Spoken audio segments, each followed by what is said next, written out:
வணக்கம் மாணவர்களே, படிட ஜோன் சேனலுக்கு உங்களை அன்புடன் வரவேற்பது உங்கள் தமிழம்மா. நான் மலர்விழி. இன்றைக்கி பதிவில் நம்ம பார்க்க போகிறது என்னென்னா, 12ஆம் வகுப்பு தமிழ் பாட புத்தகத்தில் இருக்கக்கூடிய இலக்கண குறிப்பு, எல்லா இயல்களுக்கும் உரிய இலக்கண குறிப்பு பகுதியை முழுமையாக பார்க்க போகிறோம். அதனால் இந்த பதிவை எங்கேயும் ஸ்கிப் பண்ணாமல் முழுமையாக பாருங்கள். அதுக்கு முன்னாடி இந்த படிட ஜோன் சேனலை சப்ஸ்கிரைப் பண்ணாதவங்க சப்ஸ்கிரைப் பண்ணிடுங்க. இந்த பதிவு உங்களுக்கு பிடிச்சிருந்துச்சுன்னா ஒரு லைக் போட்டுட்டு உங்களோட ஃப்ரெண்ட்ஸுக்கும் இதை ஷேர் பண்ணிடுங்க. சரி, வாங்க வீடியோக்குள்ளே போகலாம். இப்போது ஃபஸ்ட்டு என்ன வார்த்தையை பார்க்கலாம் அப்படின்னா, உயர்ந்தோர் அப்படிங்கிற வார்த்தை, அடுத்தது பாதகர், இது ரெண்டு, செற்றவர், இது மூணு என்னன்னு பார்த்தீங்கன்னா வினையால் அணையும் பெயர் அப்படின்னு குறிப்பிட்டிருக்கிறாங்க. ஃபஸ்ட்டு வினையால் அணையும் பெயர் என்றால் என்ன அப்படின்னு நமக்கு தெரிஞ்சுக்கணும். ஒரு வினைச்சொல் ஒரு மனிதர் அல்லது ஒரு பொருளை குறிக்கக்கூடிய பெயராக மாறுச்சு அப்படின்னா அது என்னது? வினையால் அணையும் பெயர்.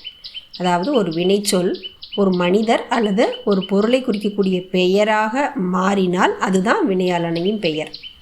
அதாவது வினை அதனோட பெயர் விகுதி, அதுதான் வினையால் அணையும் பெயர். யார் அப்படிங்கிற கேள்விக்கு பதில் சொல்லக்கூடியதாக இருக்கும். சரி, இந்த வார்த்தையை கவனிங்க. உயர்ந்தோர், இந்த சொல்லலை உயர் அப்படிங்கிறது வினைச்சொல், உயர்தல் அப்படிங்கிற பொருளை கொடுக்குது. அப்போ இது உயர்ந்த அப்படின்னு போட்டால் நமக்கு பெயரச்சமாக மாறும். ஓர் அப்படின்னு சொல்லும்போது முடியுது இல்லையா, அதோட விகுதி என்னென்னு முடியுது? ஓர் அப்படின்னு முடியுது. அப்போ இது மனிதரை குறிக்கக்கூடிய விகுதி. உயர்ந்தவர்கள், உயர்ந்த மனிதர்கள் அப்படின்னு பொருள் வருது. உயர்ந்தோர் அப்படின்னு என்ன அர்த்தம்? உயர்ந்தவர்கள் அல்லது உயர்ந்த மனிதர்கள் அப்படின்னு நம்ம பொருள் எடுத்துக்கலாம். இப்போ இங்கே உயர் அப்படிங்கிற ஒரு வினைச்சொல் மனிதரை குறிக்கும் பெயராக மாறி இருக்கிறனால இது என்ன சொல்லலாம்? வினையால் அணையும் பெயர் அப்படின்னு சொல்லலாம். அடுத்தது ரெண்டாவது வார்த்தை, ரெண்டாவது சொல் என்னன்னு பார்த்தீங்கன்னா பாதகர். இங்கே மூல வினை என்னன்னு பார்த்தீங்கன்னா பாதகம் செய்தல் அல்லது பாதித்தல், தீங்கு விளைவித்தல், இப்படி நம்ம பொருள் எடுத்துக்கலாம். அப்போ பாதகம் அப்படின்னு என்ன அர்த்தம்? தீங்கு செய்த அப்படின்னு அர்த்தம். அப்படிங்கிறது யாரை குறிக்கக்கூடிய விகுதி? மனிதரை குறிக்கக்கூடிய விகுதி. அப்போ தீங்கு செய்த, பாதித்தல் அப்படிங்கிற, தீங்கு விளைவித்தல் அப்படிங்கிற ஒரு செயலாகப்பட்டது இந்த தீங்கு செய்தவருக்கு பெயராக வருகிறது. செய்தல் வினை அப்படிங்கிறது கருத்து மனிதரை குறிக்கக்கூடிய பெயராக மாறியுள்ளது. அதனால் பாதகர் அப்படிங்கிறது வினையால் அணையும் பெயர். அடுத்தது செற்றவர். இதில் செரு அப்படின்னு என்ன அர்த்தம்? கோபப்படுதல் அல்லது பகைத்தல் அப்படின்னு சொல்லலாம். இப்போ செரு அப்படிங்கிற சொல் என்னது? வினை இல்லையா? இப்போ செற்ற அப்படின்னா அது பெயரச்சம். இது யாரை குறிக்கிறது? அவர், மனிதரை குறிக்கிறது. இதனுடைய விகுதி என்ன இருக்குது? செற்றவர் அப்படின்னு முடியுது இல்லையா? இது மனிதரை குறிக்கக்கூடிய விகுதி. அப்படின்னு என்ன அர்த்தம்? பகைத்தவர் அல்லது கோபம் கொண்டவர் அப்படின்னு அர்த்தம். அப்போ செரு அப்படிங்கிற வினை மனிதரை குறிக்கக்கூடிய பெயராக மாறி இருக்கிறதுனால இது வினையால் அணையும் பெயர். அதாவது உயர்ந்தோர் அப்படிங்கிறதுல மூல வினைச்சொல் என்ன அப்படின்னு பார்த்தீங்கன்னா உயர். அதோட பொருள் என்ன அப்படின்னா உயர்ந்தவர்கள். ஏன் வினையால் அணையும் பெயர் ஆயிற்று அப்படின்னு பார்த்தீங்கன்னா வினையிலிருந்து மனிதரை குறிக்கும் பெயர் உருவானது. பாதகர் அப்படிங்கிறது மூல வினை என்ன? பாதகம் செய்தல் அல்லது பாதித்தல். இங்கு இதோட பொருள் என்ன அப்படின்னு பார்த்தீங்கன்னா தீங்கு செய்தவர். அப்போ இது ஏன் வினையால் அணையும் பெயர் ஆயிற்று அப்படின்னா வினை கருத்திலிருந்து பெயர் உருவாகி இருக்கிறது. அடுத்தது செற்றவர். செரு அப்படிங்கிறது மூலவினை இல்லையா? அப்போ பகைத்தவர் அப்படின்னு அர்த்தம். அதோட பொருள் என்ன அப்படின்னா பகைத்தவர். இது ஏன் வினையால் அணையும் பெயர் ஆயிற்று? வினையிலிருந்து மனிதரை குறிக்கும் பெயர் உருவாகி இருக்கிறதுனால. அப்போ உயர்ந்தோர், பாதகர், செற்றவர் ஆகிய சொற்கள் எல்லாம் உயர், பாதகம், செரு அப்படிங்கிற வினைச்சொற்களிலிருந்து தோன்றி செயலை செய்த மனிதர்களை குறிக்கக்கூடிய பெயர்களாக அமைந்துள்ளன. அதனால தான் இவை என்ன சொல்கிறோம்? வினையால் அணையும் பெயர் அப்படின்னு சொல்கிறோம். அடுத்தது வெங்கதிர், செம்பருதி, செந்நிறம், செந்தமிழ், புதுப்பெயல், கொடுங்கோல், தொல்நெறி, வெங்குருதி, இதெல்லாம் உங்களுடைய பாடப்புத்தகத்தில் பண்பு தொகைகள் கொடுக்கப்பட்டிருக்கு. சரியா? இப்போ பண்பு தொகை அப்படிங்கிறது என்ன அப்படின்னா பண்பை, அதாவது நிறம், வடிவம், அளவு, சுவை, தன்மை, இதில் எல்லாத்தையும் உணர்த்தக்கூடிய சொல் பெயர் சொல்லோடு சேர்ந்து உருவாகும் தொகை. சரியா? அதாவது நிலைமொழி, அதாவது முதல் சொல் இருக்குது இல்லையா, அந்த சொல் வருமொழி, அதாவது ரெண்டாவது சொல் இருக்குது இல்லையா, அதோடைய பண்பை, அதாவது குணத்தை கூறினால் அது என்னது? பண்பு தொகை. புரிகிறதா? அதாவது நிலைமொழி முதல் சொல், அதாவது முதல் சொல் வருமொழியுடைய பண்பை, குணத்தை கூறுகிறது. முதல் சொல் வந்து எதை சொல்லுது, இரண்டாவது சொல்லுடைய குணத்தை சொல்கிறது, அது பண்புத்தொகை. சரி, இதை ஒவ்வொன்றா பார்க்கலாம். இப்போ வெங்கதிர். வெங்கதிர் அப்படின்னா என்ன அர்த்தம்? இதை விரித்து பார்த்தோன்னா எப்படி கிடைக்கும், நம்ம வெம்மையான கதிர் அப்படின்னு நமக்கு கிடைக்கும். இது கூறக்கூடிய பண்பு என்ன, வெம்மை. ஏன் இதை பண்புத்தொகைன்னு சொல்லலாம், வெம்மை அப்படிங்கிறது கதிருடைய தன்மையை கூறுகிறது, ஆகவே இது பண்புத்தொகை. அடுத்த சொல் செம்பருதி. இதை எப்படி விரித்து பார்க்கலாம் நம்ம, செம்மையான பருதி. பருதின்னு என்ன அர்த்தம், சூரியன். செம்மையான பருதி, இது என்ன பண்பை குறிப்பிடுகிறது, சூரியனுடைய நிறத்தை குறிப்பிடுகிறது, செம்மை. இது ஏன் பண்புத்தொகை அப்படின்னு சொல்கிறோம் அப்படின்னா, செம்மை அப்படிங்கிறது பருதியுடைய நிறத்தை குறிப்பிடுகிறது, அதனால் இது பண்புத்தொகை. அடுத்தது வந்து செந்நிறம். இதை எப்படி விரித்த வடிவம் எப்படி பார்க்கலாம், செம்மையான நிறம் அப்படின்னு பிரிக்கலாம் இல்லையா. இப்போ செம்மை அப்படிங்கிறது நிறம், இப்போ செம்மை அப்படிங்கிறது நிறத்தின் பண்பை குறிக்கிறது, அதனால் இது பண்புத்தொகை. செந்தமிழ். அடுத்த சொல்ல செந்தமிழ். இதை விரிந்த வடிவம் என்ன, செம்மையான தமிழ். இப்போ மை விகுதி பெற்றிருக்கிறது. மை விகுதி பெற்றால் எல்லாமே பெரும்பாலும் வந்து பண்புத்தொகைன்னு சொல்லலாம். அது மட்டும் நீங்கள் எடுத்துக்கூடாது, பிரித்து பார்க்கணும், அதோடைய வடிவம் எப்படி இருக்குது, அது கூறக்கூடிய பண்பு என்ன, அதை தெரிஞ்சுக்கிட்டு தான் நீங்கள் அதை பண்புத்தொகையா இல்லையாங்கிறத கண்டுபிடிக்கணும்.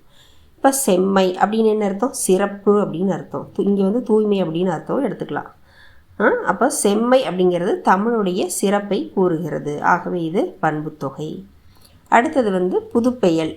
புதுப்பெயல் அப்படின்னா என்னது, விரிந்த பொருள் எடுத்து பார்க்கும்போது நம்ம புதிய பெயல். பெயல் அப்படின்னா மழை. அப்போது இங்கே வந்து என்னது கூறக்கூடிய பண்பு என்ன, புதுமை அப்படிங்கிற பண்பை குறிப்பிடுகிறது. அப்போ புது அப்படிங்கிறது, புதுமை அப்படிங்கிறது இந்த பெயலுடைய தன்மையை கூறுகிறது, மழையின் தன்மையை கூறுகிறது, ஆகவே இது பண்புத்தொகை. அடுத்த சொல் கொடுங்கோல். கொடுங்கோல் வந்து விரிந்த பொருளை என்ன எடுத்துக்கலாம் நம்ம, கொடிய கோல் அல்லது கொடுமையான ஆட்சி அப்படின்னு வச்சுக்கலாம் நம்ம. இது கூறக்கூடிய பண்பு என்ன, கொடுமை அப்படிங்கிற பண்பை குறிப்பிடுகிறது. கொடுமை அப்படிங்கிற அதாவது ஆட்சியினுடைய கோலின், கொடுங்கோல் ஆட்சியினுடைய கோல் எப்படி இருக்குது அப்படின்னா கொடுமையாக இருக்கிறது, அப்போ அந்த ஆட்சியினுடைய தன்மையை கூறுகிறது, அதனால் இது பண்புத்தொகை. அடுத்தது வந்து தொல்நெறி. அடுத்த சொல் என்ன, தொல்நெறி. இதை விரிந்த வடிவமாக எப்படி பார்க்கலாம் அப்படின்னா தொன்மையான நெறி அப்படின்னு பார்க்கலாம். இப்போது இது உணர்த்தக்கூடிய பண்பு என்ன அப்படின்னா தொன்மை. தொன்மை மை விகுதி பெற்று வருகிறது. தொன்மை அப்படின்னு என்ன அர்த்தம், பழைமை. அப்போது தொல் அப்படிங்கிறது நெறியின் பண்பை குறிப்பிடுகிறது, ஆகவே இது பண்புத்தொகை. அடுத்த சொல் வெங்குருதி. வெங்குருதி அப்படின்னா எப்படி விரிந்த பொருள் காணலாம், வெம்மையான குருதி அப்படின்னா கொதிக்கும் குருதி. அப்போ மை விகுதி வந்திருக்கு, எப்படி வெம்மை கூட்டல் குருதி. அப்போ வெம்மை அப்படின்னாலது கடுமை அப்படின்னு கூட எடுத்துக்கலாம் அதுக்கு பொருள் நம்ம. இது வந்து கடுமையான அந்த வெம்மையான தன்மையை பண்பை குறிப்பிடுகிறது, அது வெம்மை அப்படிங்கிறது குருதியினுடைய தன்மையை குறிப்பிடுகிறது, ஆகவே இது என்னது பண்புத்தொகை. அப்போது வெங்கதிர், செம்பருதி, செந்நிறம், செந்தமிழ், புதுப்பெயல், கொடுங்கோல், தொல்நெறி, வெங்குருதி, இது எல்லாத்துலேயும் வந்து முதல் சொல் ரெண்டாவது சொல்லோட பண்பை, அதாவது நிறம், தன்மை, புதுமை, தொன்மை, கொடுமை, இது எல்லாத்தையும் உணர்த்துகிறது, ஆகவே இது என்ன சொல்லலாம், நம்ம பண்பு தொகைகள் அப்படின்னு குறிப்பிடலாம். நீங்கள் ஞாபகம் வச்சுக்கிறதுக்கு ஒரு ஃபார்முலா என்ன அப்படின்னா, முதல் சொல்லாகப்பட்டது ரெண்டாவது சொல்லுடைய பண்பை அதாவது விவரிக்கும். முதல் சொல் ரெண்டாவது சொல்லுடைய பண்பை விவரிக்கும், அதுதான் பண்புத்தொகை. சரி, அடுத்த சொற்கள் என்ன அப்படின்னு பார்த்தீங்கன்னா, இல்லாத, உளது. இதுக்கு இலக்கண குறிப்பு என்ன அப்படின்னா இடைக்குறைகள். இல்லாத அப்படிங்கிறது இல்லாத என்பதன் இடைக்குறை, உளது அப்படிங்கிறது உள்ளது என்பதன் இடைக்குறைகள் அப்படின்னு குறிப்பிட்டிருக்காங்க.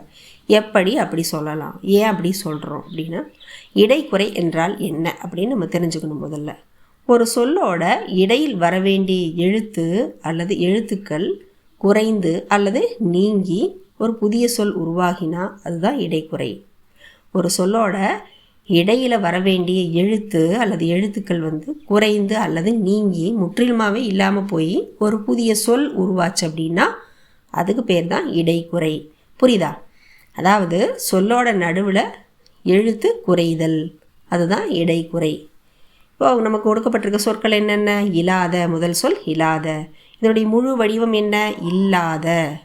இல்லாத அப்படிங்கிற சொல்ல தான் இல்லாத அப்படின்னு சொல்கிறாங்க. இல்லாத அப்படிங்கிறது நடுவில் இருக்கக்கூடிய இல் அப்படிங்கிற எழுத்து குறைந்து இல்லாத அப்படின்னு ஆகியிருக்குது. அதனால் இது இல்லாத அப்படிங்கிறது இல்லாத அப்படிங்கிற அதனுடைய இடைக்குறை. சரி, அடுத்த சொல் என்ன அப்படின்னு பார்த்தீங்கன்னா உளது. இதனுடைய முழு வடிவம் என்ன அப்படின்னு பார்த்தீங்கன்னா உள்ளது. உள்ளது அப்படிங்கிறது நடுவில் இருக்கக்கூடிய இல் அப்படிங்கிற எழுத்து குறைந்து உளது என்று ஆகியிருக்கிறது. அதனால் உள்ளது அப்படிங்கிற உளது என்பது இடைக்குறை, உள்ளது என்பதன் இடைக்குறை. அடுத்த சொற்கள் என்னன்னு பார்த்தீங்கன்னா சிவந்து, வெந்து, சினந்து, போந்து, இவையெல்லாம் வினையெச்சங்கள். சரி, ஃபஸ்ட்டு வினையெச்சம்னா என்ன? ஒரு வினைமுற்று வருவதற்கு முன்னாடி வந்து ஒரு செயல் முடிந்து மற்றொரு செயல் நடைபெறுவதை உணர்த்தும் எச்சச்சொல் வினையெச்சம் ஆகும். ஒரு வினைமுற்று வருவதற்கு முன்னால் வந்து ஒரு செயல் முடிந்து மற்றொரு செயல் நடைபெறுவதை உணர்த்தும் எச்சச்சொல் வினையெச்சம் ஆகும். அதாவது வினை கூட்டல் எச்ச விகுதி, அதான் வினையெச்சம். பொதுவாக புரியுதா? பொதுவாக வந்து செய்து, கண்டு, வந்து, சென்று, நின்று, இந்த மாதிரியான சொற்கள் தான் வந்து வினையெச்சங்களாக வரும். இப்போ உங்களுக்கு கொடுக்கப்பட்டிருக்கக்கூடிய சொற்கள் என்ன அப்படின்னு முதல் சொல் என்னன்னு பார்த்தீங்கன்னா சிவந்து. இதனுடைய மூல வினை என்ன அப்படின்னா சிவத்தல் அப்படின்னு அர்த்தம். இப்போ சிவந்து அப்படிங்கிறது என்னது? வினையெச்சம். வானம் சிவந்து காணப்பட்டது. இங்கே வந்து சிவந்து அப்படிங்கிறது முதலில் நடந்த செயலை குறிக்கிறது. பின்னர் அதுக்கு பின்னாடி தான் என்னது? காணப்பட்டது அப்படிங்கிற வினைமுற்று வருது. ஆகவே இது என்னன்னு சொல்லலாம்? வினையெச்சம்னு சொல்லலாம். உதாரணம் புரிஞ்சிச்சா? வானம் சிவந்து காணப்பட்டது. இங்கே வந்து சிவந்து அப்படிங்கிறது முதல்ல நடந்த செயலை குறிப்பிடுகிறது. அதுக்கு பின்னாடி காணப்பட்டது அப்படிங்கிற வினைமுற்று வருது. அதனால் இது என்னது? வினையெச்சம். அடுத்த சொல் வந்து வெந்து. இப்போ வெந்து அப்படிங்கிறது வினையெச்சம். இதுக்கு ஒரு சொற்றொடராக சொன்னோம்னா அரிசி வெந்து தயார் ஆனது அப்படின்னு சொல்லலாம். அப்போ வெந்து அப்படிங்கிறதுக்கு பின்னாடி ஆனது அப்படிங்கிற வினைமுற்று வருகிறது. எனவே இது வினையெச்சம். வினையெச்ச விகுதிகள் உங்களுக்கு தெரியும் இல்லையா? என்னென்னு முடிஞ்சால வினையெச்சம் அ, இ, உ அப்படின்னு முடிஞ்சிச்சுன்னா அது வினையெச்சம். ஆ அப்படிங்கிறது இறுதி எழுத்த வந்துச்சு அப்படின்னா அது பெயரெச்சம்னு சொல்லுவோம். பெயரை எச்சமாக கொண்டு முடிந்தால் அது பெயரெச்சம், வினையை எச்சமாக கொண்டு முடிந்தால் அது வினையெச்சம். ஆ அப்படின்னு முடிஞ்சது அப்படிங்கிறதுக்காகவே நீங்கள் பெயரெச்சம்னு எழுதிடக்கூடாது. ஆ அப்படிங்கிற விகுதி பெயரெச்சத்திற்கும் வரும், வினையெச்சத்திற்கும் வரும். இப்போ வெந்து அப்படிங்கிறதுல உ வினையெச்ச விகுதி. அப்போ இது வினையெச்சம். சிவந்து அப்படிங்கிறதுல உ வினையெச்ச விகுதி காணப்படுகிறது. அதனால் இது வினையெச்சம். அடுத்து சினந்து. இந்த சொல்லில் சினந்து அப்படிங்கிறது வினையெச்சம். சினத்தல் அப்படின்னு அர்த்தம், கோபப்படுதல் அப்படின்னு அர்த்தம். அவர் சினந்து பேசினார். முதல்ல என்ன பண்ணார்? சினந்தார். முதல்ல அவர் செஞ்ச செயல் என்னது? சினந்தார், கோபப்பட்டார். அப்புறம் பின்னர் பேசினார். எனவே இது வினையெச்சம். புரியுதா? அடுத்தது வந்து போந்து அப்படிங்கிற சொல். இதுலேயும் ஊ விகுதி வருகிறது. போந்து ஊ அப்படின்னு முடியறதுனால இது வினையெச்சம். உதாரணமாக ஒரு சொற்றொடரில் பார்த்தீங்கன்னா அவர் போந்து சேர்ந்தார் அப்படின்னு. போந்து அப்படின்னு என்ன அர்த்தம் அப்படின்னா போதல். முதல்ல என்ன பண்ணார்? அவர் போனார், போந்து சேர்ந்தார். அப்புறம் என்ன செய்தார்? சேர்ந்தார். முதல்ல போனார், அதுக்கப்புறம் சேர்ந்தார். அப்போ போந்து சேர்ந்தார். எனவே இது வினையெச்சம். வினையை எச்சமாக கொண்டு நிற்கிறது. சிவந்து அப்படிங்கிறதுல வந்து வினைமுற்றுக்கு முன் வந்து முடிந்த செயலை குறிக்கிறது. வெந்து அப்படிங்கிறதுல வினைமுற்றுக்கு முன் வந்து முடிந்த செயலை குறிப்பிடுகிறது, வினையெச்சம். புரியுதா? சினந்து அப்படிங்கிற வினையெச்சம் வினைமுற்றுக்கு முன்னாடி வந்து முடிந்த செயலை குறிப்பிடுகிறது. அதே மாதிரி போந்து அப்படிங்கிற வினைமுற்று வந்து வினையெச்சம் வந்து வினைமுற்றுக்கு முன்னாடி வந்து முடிந்த செயலை குறிப்பிடுகிறது. அப்போ வெந்து, சிவந்து, சினந்து, போந்து இந்த சொற்கள் எல்லாம் தனியாக முழுமையான கருத்தை தராது. இதுக்கு பின்னாடி ஒரு வினைமுற்று வேணும். என்னது அப்படின்னா சிவந்து காணப்பட்டது, வெந்து தயாரானது, சினந்து பேசினார், போந்து சேர்ந்தார். இப்படி வந்தால் தான் அந்த கருத்து நிறைவு பெறும். அதனால தான் அது வராமல் இருக்கிறதுனால தான் இந்த சொற்கள் தனியாக நிற்கின்ற காரணத்தினால தான் இது என்ன சொல்கிறோம்? வினைகள் எச்சங்களாக நிற்கின்ற காரணத்தினால வினை எச்சங்கள் அப்படின்னு சொல்கிறோம். இதெல்லாம் அடுத்தது அப்படின்னு என்னென்னு பார்த்தீங்கன்னா வியர்வை வெள்ளம். இந்த சொல் வந்து என்ன, இதோடைய இலக்கண குறிப்பு என்னன்னு பார்த்தீங்கன்னா உருவகம். இப்போ உருவகம் அப்படின்னா என்ன? உவம உருவுகள் என்ன? போல, பொறைய, அதெல்லாம் இருக்கு இல்லையா? அன்ன, ஒத்த, அதெல்லாம் இருக்கு இல்லையா? போன்றவை. இந்த மாதிரியான உருவுகள் இல்லாமல் ஒரு பொருளை மற்றொரு பொருளாகவே கூறுவது தான் உருவகம். இந்த உவம உருவுகள் எதுவுமே சொல்லாமல் ஒரு பொருளை இன்னொரு பொருளாகவே சொல்கிறது தான் உருவகம். எடுத்துக்காட்ட பார்த்தீங்கன்னா வியர்வை வெள்ளம், இது எப்படி உருவகமாச்சு? இப்போ வியர்வை அப்படின்னு என்ன அர்த்தம்? வேர்வை. வெள்ளம் அப்படின்னா பெருக்கெடுத்து ஓடக்கூடிய நீர். இங்கே வந்து என்ன சொல்கிறாங்க? வியர்வை வெள்ளம் போல் பெருகியது அப்படின்னு சொல்லலாம் இல்லையா? அப்படின்னு சொல்லாமல் என்ன சொல்கிறார்? வியர்வை வெள்ளம் அப்படின்னு சொல்கிறார். அப்போ வியர்வையே வெள்ளமாக குறிப்பிடப்படுகிறது. அதாவது உவமையாக வியர்வை வெள்ளம் போல் பெருகியது அப்படின்னு உவமையாக சொல்லாமல் வியர்வை வெள்ளம் அப்படின்னு உருவகமாக சொல்கிறாங்க. அப்போ போல் அப்படிங்கிற உவம உருவு இங்கே மறைந்து வந்திருக்கிறது. வியர்வை வெள்ளம் என்று நேரடியாக கூறப்பட்டுள்ளதால் இது என்னது? உருவகம். வியர்வை அதிகமாக பெருகியதை தான் என்ன சொல்கிறாங்க? வியர்வை வெள்ளம் போல் அப்படின்னு சொல்லாமல் வியர்வை வெள்ளம் அப்படின்னு வியர்வையே வெள்ளமாக உருவகப்படுத்தி கூறியிருக்கிறதுனால இது உருவகம். அதாவது ஞாபகம் வச்சுக்கணும், என்ன சொல்லணும்னா உவமை. வியர்வை வெள்ளம் போல் இருந்தது அப்படின்னு சொன்னால் அது உவமை. வியர்வை வெள்ளம் அப்படின்னு சொன்னாங்கன்னா அது உருவகம். அந்த போல் அப்படிங்கிற உருவு மறைந்து ஒன்றை மற்றொன்றாகவே கூறினால் அது என்னது? உருவகம். அதனால் வியர்வை வெள்ளம் அப்படிங்கிறது உருவகம். புரிஞ்சுதா? அடுத்தது வந்து முத்து முத்தாய், ஊன்ற ஊன்ற.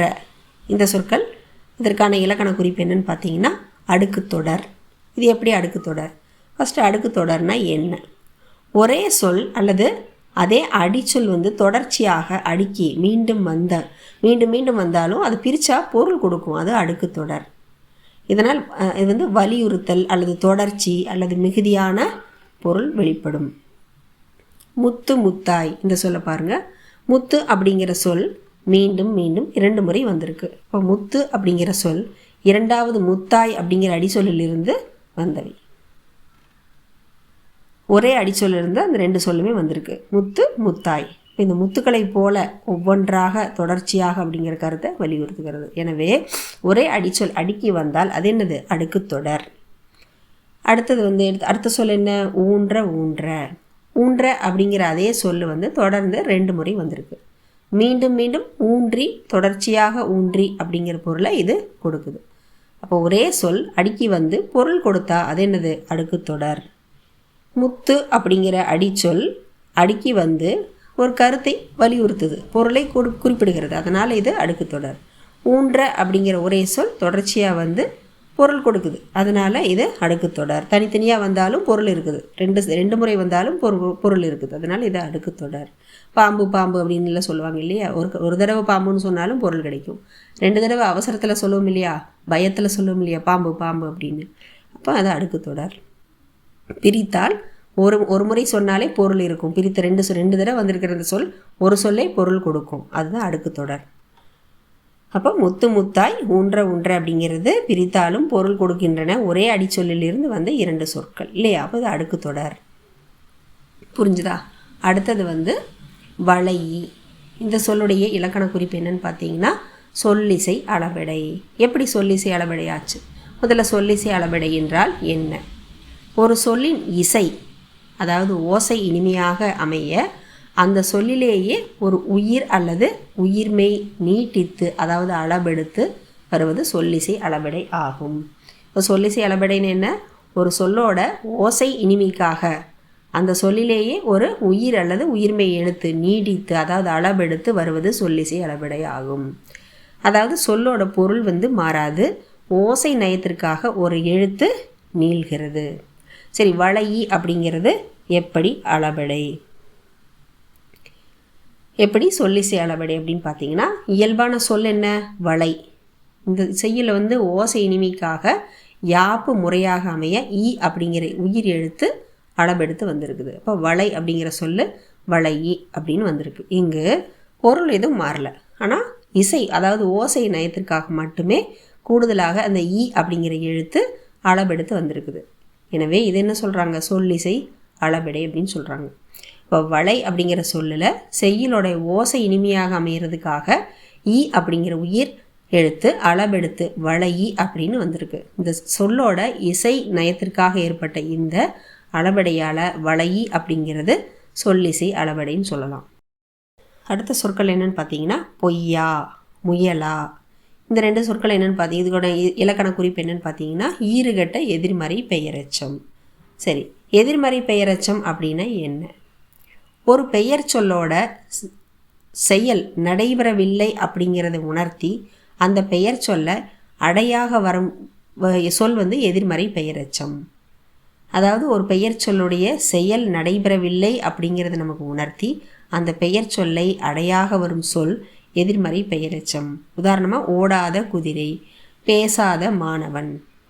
இதில் ஓடாத குதிரை அப்படிங்கிறது எதிர்மறை இல்லையா? ஓடாத அப்படிங்கிறது பெயரெச்சம், எதிர்மறை பெயரெச்சம். இப்போ ஈறுகட்ட எதிர்மறை பெயரெச்சம் அப்படின்னா என்ன? எதிர்மறை பெயரெச்சத்தோட இறுதியில் வரக்கூடிய த அல்லது து அப்படிங்கிற எழுத்து கெட்டு, அதாவது நீங்கி வந்தால் அது என்னது? ஈறுகட்ட எதிர்மறை பெயரெச்சம். இப்போ பொய்யா, உங்களுக்கு கொடுக்கப்பட்டிருக்கிற சொல் என்னது? பொய்யா. இதோடைய முழு வடிவம் என்ன? பொய்யாத. இங்கே என்ன சொல்லியிருக்காங்க? பொய்யா அப்படின்னு சொல்லியிருக்காங்க. அப்போ அந்த இறுதியில் இருக்கக்கூடிய த அப்படிங்கிற எழுத்து கெட்டுள்ளது, நீங்கி உள்ளது. அதனால் பொய்யா அப்படிங்கிறது ஈறுகட்ட எதிர்மறை பெயரெச்சம். இதோட பொருள் என்ன அப்படின்னா பொய் சொல்லாத அப்படின்னு அர்த்தம். அடுத்த சொல் வந்து முயலா. இதனுடைய முழு வடிவம் என்ன? முயலாத. இங்கே முயலாத அப்படிங்கிறத முயலா அப்படின்னு சொல்லியிருக்கிறாங்க. அப்போ இதோடைய இறுதியில் இருக்கக்கூடிய தா அப்படிங்கிற எழுத்து கெட்டு வந்துள்ளது, அதாவது நீங்கி வந்துள்ளது. அதனால் முயலா அப்படிங்கிறது ஈறுகட்ட எதிர்மறை பெயரெச்சம். நுந்தை. இந்த நுந்தை அப்படிங்கிற சொல் நும் தந்தை என்பதன் மருவமொழி அப்படின்னு சொல்கிறாங்க இலக்கண குறிப்பு. ஃபஸ்ட்டு மருவமொழி அப்படின்னா என்ன? ஒரு சொல் அல்லது சொற்றொடர் காலப்போக்கில் உச்சரிப்பு எளிமைக்காக ஒலி மாற்றம் அடைந்து வேறு வடிவத்தில் வழங்கப்படுவது மருவமொழி ஆகும். அதாவது ஒரு சொல் அல்லது ஒரு சொற்றொடர் காலப்போக்கில் உச்சரிப்பு எளிமைக்காக ஒலி மாற்றம் அடைந்து வேறு வடிவத்தில் வழங்கப்படுவது மருவமொழி ஆகும். அதாவது மூல வடிவத்திலிருந்து ஒலி மாற்றம் ஆகி மறு வடிவமாகிறது. புரியுதா? இப்போ நுந்தை அப்படிங்கிறது எப்படி மருவமொழி? இதனுடைய மூல வடிவம் என்ன?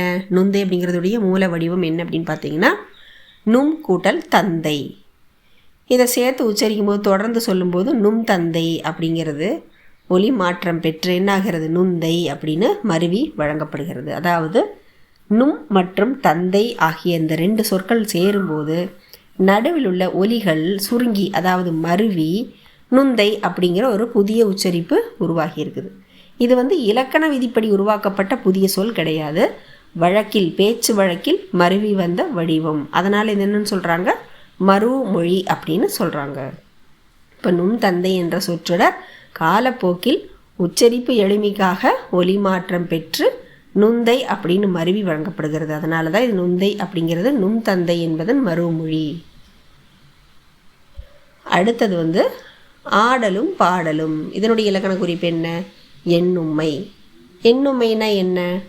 ரெண்டு அல்லது அதற்கு மேற்பட்ட சொற்களை அப்படிங்கிற இடைச்சொல் மூலம் ஒன்றன் பின் ஒன்றாக, அதாவது வரிசைப்படுத்தி எண்ணி கூறுவது எண்ணும்மை ஆகும்.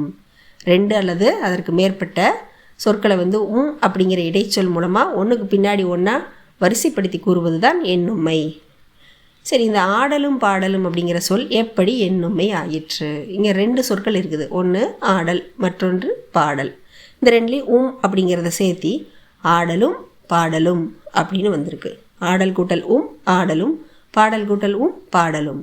அதாவது ஆடுதல் மற்றும் பாடுதல் ஆகிய ரெண்டு செயல்களும் ஒன்றன் பின் ஒன்றாக எண்ணி கூறப்பட்டுள்ளன. எனவே இது எண்ணும்மை. ஆடலும் பாடலும், தாயும் தந்தையும், இரவும் பகலும், அறமும் பொருளும், இந்த மாதிரி வர்றதா. இது எல்லாத்துலேயும் அப்படிங்கிற இடைச்சொல் வந்து ரெண்டு சொற்களை வந்து இணைக்கின்றது. ரெண்டு அல்லது ரெண்டுக்கு மேற்பட்ட சொற்களை இணைக்கும். இந்த மாதிரி கூறுவதால் இது என்ன சொல்கிறாங்க? எண்ணும்மை அப்படின்னு சொல்கிறாங்க. அடுத்தது வந்து அடுத்த சொல் என்னன்னு பார்த்தீங்கன்னா மலரடி. இதனுடைய இலக்கண குறிப்பு உவமை தொகை. உவமை தொகை என்றால் என்ன? ரெண்டு பொருள்களை வந்து நம்ம ஒப்பிடும்போது வரக்கூடிய போல, புறைய, அன்ன, ஒத்த, இந்த மாதிரியான உவம உருபுகள் இருக்குது இல்லையா, அது மறைந்து வந்தால் அது உவமை தொகை. சரி, இந்த மலரடி அப்படிங்கிறது எப்படி உவமை தொகை?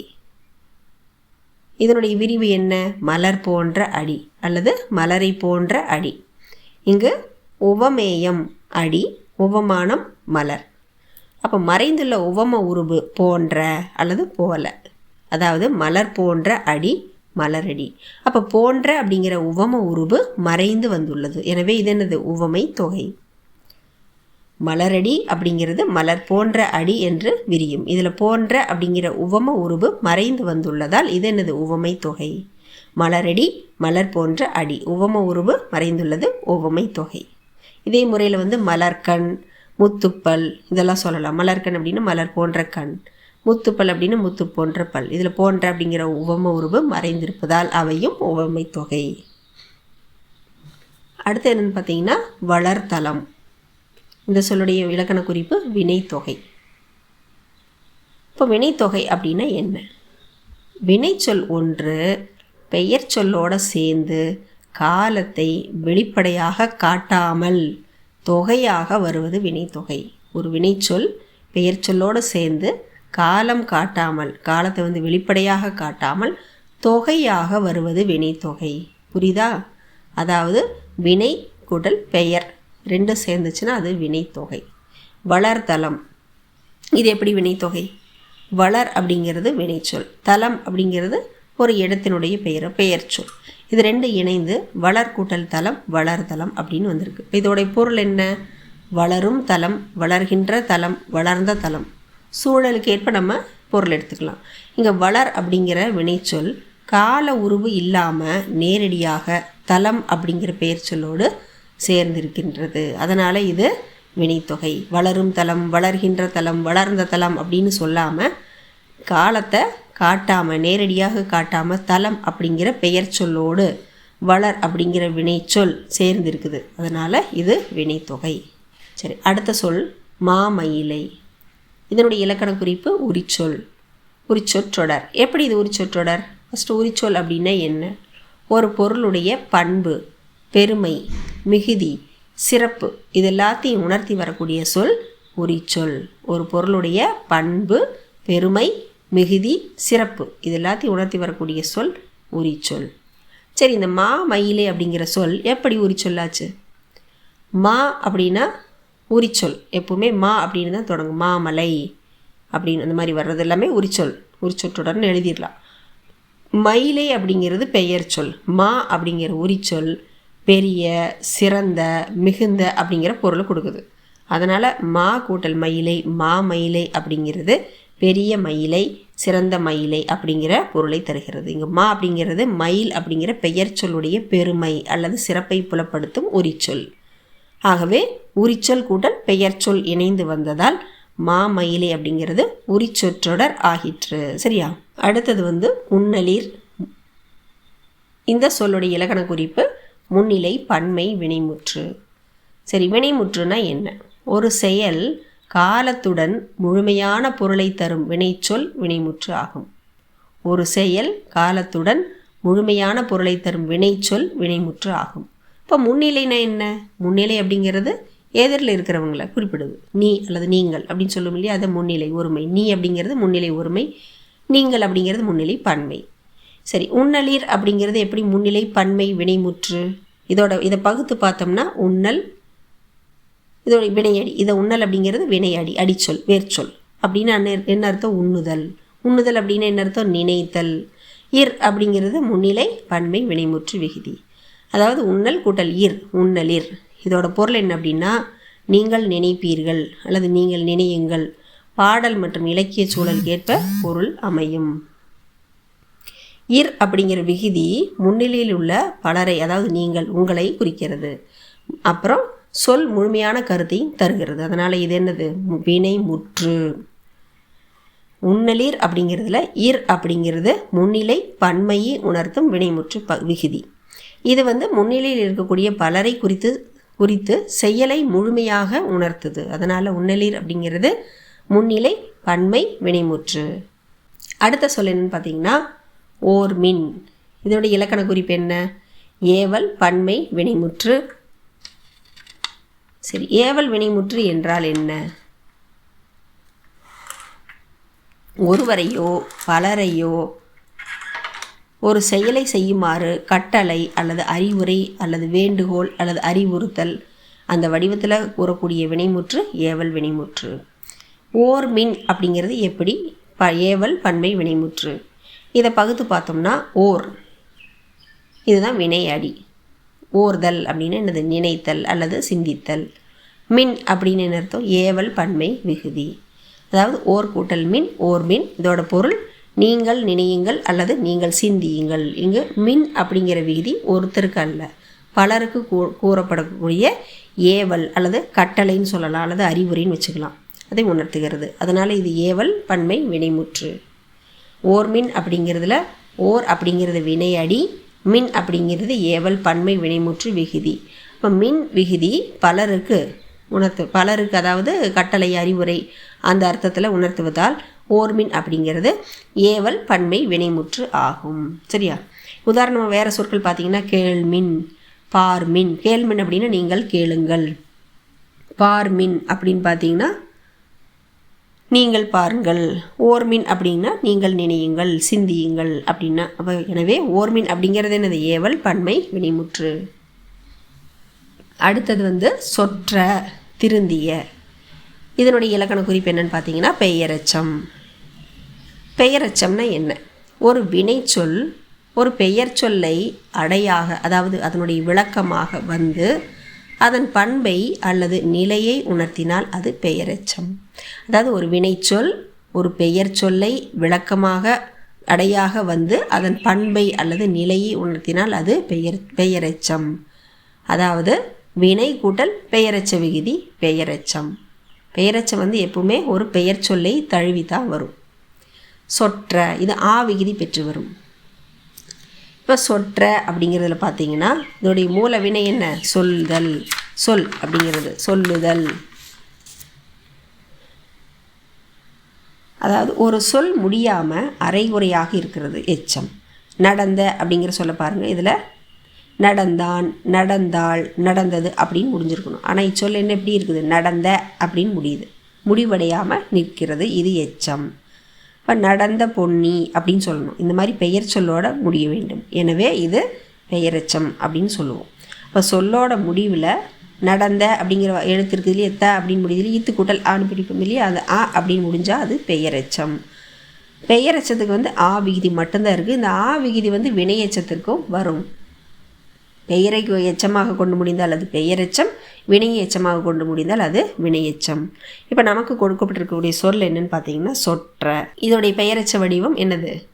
சொற்ற சொல், சொற்ற கருத்து.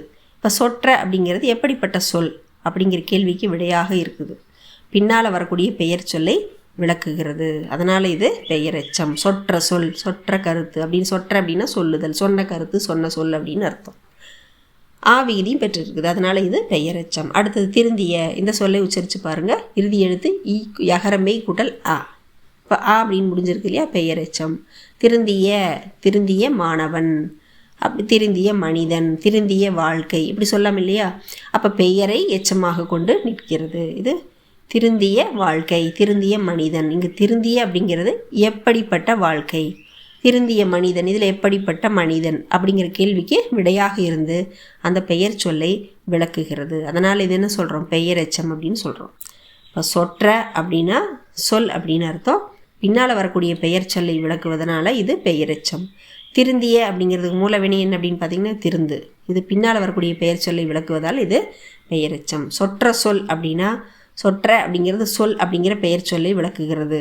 திருந்திய வாழ்க்கை, இதில் திருந்திய அப்படிங்கிறது வாழ்க்கை அப்படிங்கிற பெயர் சொல்லை விளக்குகிறது. எனவே சொற்ற மற்றும் திருந்திய ஆகிய ரெண்டுமே வினையிலிருந்து தோன்றி பெயர் சொல்லை விளக்குவதற்காக அடையாக விளக்குகிறது. அதனால் இது பெயரெச்சங்கள்.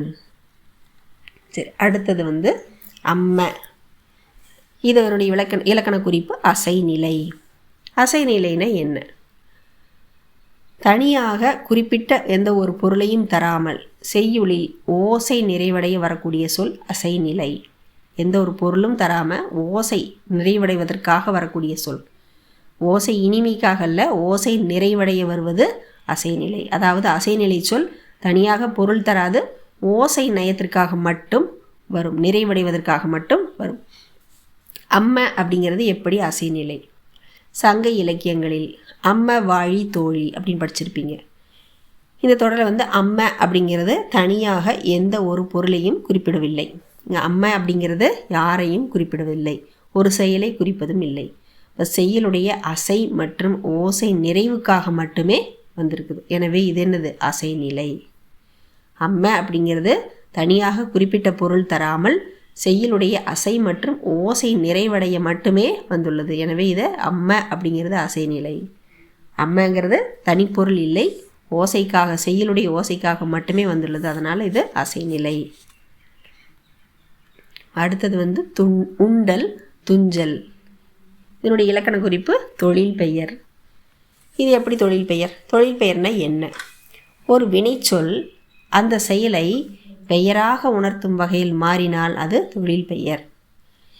அல், தல் இந்த மாதிரியான விகுதிகளை பெற்றிருந்தால் அது தொழில் பெயர். நிறைய விகுதிகள் இருக்குது, அது எல்லாத்தையும் மனப்பாடம் பண்ண முடியாது, நீங்கள் வாசித்து பார்த்தீங்கனாலே உங்களுக்கு புரிஞ்சிடும். இப்போ உண்டல் அப்படிங்கிறதுல வினை கூட்டல் தொழில் பெயர் விகுதி = தொழில் பெயர் அப்படிங்கிற ஃபார்முலா வச்சுக்கோங்க. இப்போ உண்டல் அப்படிங்கிறதுல அல் அப்படிங்கிற விகுதி இருக்குது. உண் அப்படிங்கிறது மூல வினைச்சொல். இப்போ உண்ணுதல் அப்படின்னு அர்த்தம். இப்போ உண் கூட்டல் தல் உண்ணுதல். இப்போ அந்த உண்டல் அப்படிங்கிற உண்ணும் செயலை ஒரு பெயராக உணர்த்துகிறது. உண்டல் அப்படிங்கிறது உண்ணும் செயலை செயலாக உணர்த்தவில்லை, அது ஒரு பெயராக உணர்த்துகிறது உண்டல் அப்படின்னு. உதாரணமாக பார்த்தீங்கன்னா உண்டல் உடலுக்கு அவசியம். இங்கே உண்டல் அப்படிங்கிறது உண்ணும் செயலை குறிப்பிடாமல் அது ஒரு பெயராக குறிப்பிடுது. உண்ணுகின்ற செயலுக்கு பெயராக வருகிறது. உண்டல் உடலுக்கு அவசியம். உண்டல் அப்படிங்கிறது செயலுடைய பெயர். அடுத்தது துஞ்சல் அப்படிங்கிற சொல். இதனுடைய மூல வினை என்ன? வினைச்சொல் என்ன? துஞ்சு. துஞ்சு அப்படின்னு என்ன அர்த்தம்? தூங்கு அப்படின்னு அர்த்தம், தூங்குதல் அப்படின்னு அர்த்தம். இப்போ துஞ்சு கூட்டல் அல் துஞ்சல். இங்கே அல் அப்படிங்கிற விகுதி வந்திருக்கு. வினைச்சொல் கூட்டல் அல் விகுதி, தொழில் பெயர் விகுதி. அப்போ இது என்னது? தொழில் பெயர். துஞ்சல் அப்படிங்கிறது தூங்கக்கூடிய செயலை ஒரு பெயராக உணர்த்துகிறது. உதாரணமாக ஒரு சொற்றொடரில் பார்த்தீங்கன்னா துஞ்சல் உடலுக்கு ஓய்வு தருகிறது. துஞ்சல் அப்படிங்கிறது இங்கே ஒரு செயலுடைய பெயர், செயலை சொல்லலை, செயலுடைய பெயரை சொல்லுது. உண்டல் அப்படிங்கிறது அதனுடைய மூலவினை என்ன? உண்ணும் செயலை பெயராக உணர்த்துகிறது, அதனால் இது தொழில் பெயர். துஞ்சல் இதனுடைய மூலவினை சொல் என்ன? துஞ்சு. துஞ்சும் அதாவது தூங்கும் செயலை பெயராக உணர்த்தினால் இது தொழில் பெயர். இப்போ உண்டல் செயல் பெயர், துஞ்சு துஞ்சல் செயல் பெயர். எனவே உண்டல் துஞ்சல் ஆகிய வினைச்சொல்லிலிருந்து தோன்றி செயலை பெயராக உணர்த்ததுனால இது தொழில் பெயர்கள். புரிஞ்சுதா? இந்த தொழில் பெயர் விகுதிகள் என்னென்ன அப்படின்னு பார்த்தீங்கன்னா அல், எடுத்துக்காட்டாக பார்த்தீங்கன்னா துஞ்சல், பாடல். தல் அப்படிங்கிறது ஒரு தொழில் பெயர் விகுதி. உண்டல், நடத்தல், அந்த மாதிரி. அப்படிங்கிறது நாட்டம். கொலை அப்படிங்கிறதுல ஐ, நடக்கை அப்படிங்கிறதுல கை, பார்வை வை, போக்கு கு, படிப்பு பூ, வரவு செலவு வு, மறதி தீ, இந்த மாதிரி வரக்கூடிய விகுதிகள்லாம் நிறைய இருக்குது. இந்த தொழில் பெயர் விகுதிகள் இதை நீங்கள் நினைவில் வச்சுக்கணும். இந்த விகுதிகளை பெற்று முடிந்தால் அது தொழில் பெயர் விகுதி அப்படின்னு சொல்லணும். வினைச்சொற்களிலிருந்து தோன்றி செயலை பெயராக உணர்த்தினா அதுதான் தொழில் பெயர். இந்த விகுதிகளை பெற்று முடிந்திருக்க வேண்டும். சரி மாணவர்களே, இலக்கண குறிப்பு இதனுடன் நிறைவடைகிறது இந்த பதிவு. மீண்டும் அடுத்த பதிவில் சந்திக்கலாம். இந்த பதிவு உங்களுக்கு பிடிச்சிருந்துச்சுன்னா உங்களுடைய நண்பர்களுக்கு மறக்காமல் ஷேர் பண்ணுங்கள், அவங்களையும் சப்ஸ்கிரைப் பண்ண சொல்லுங்கள். தேங்க்ஸ் ஃபார் வாட்சிங்.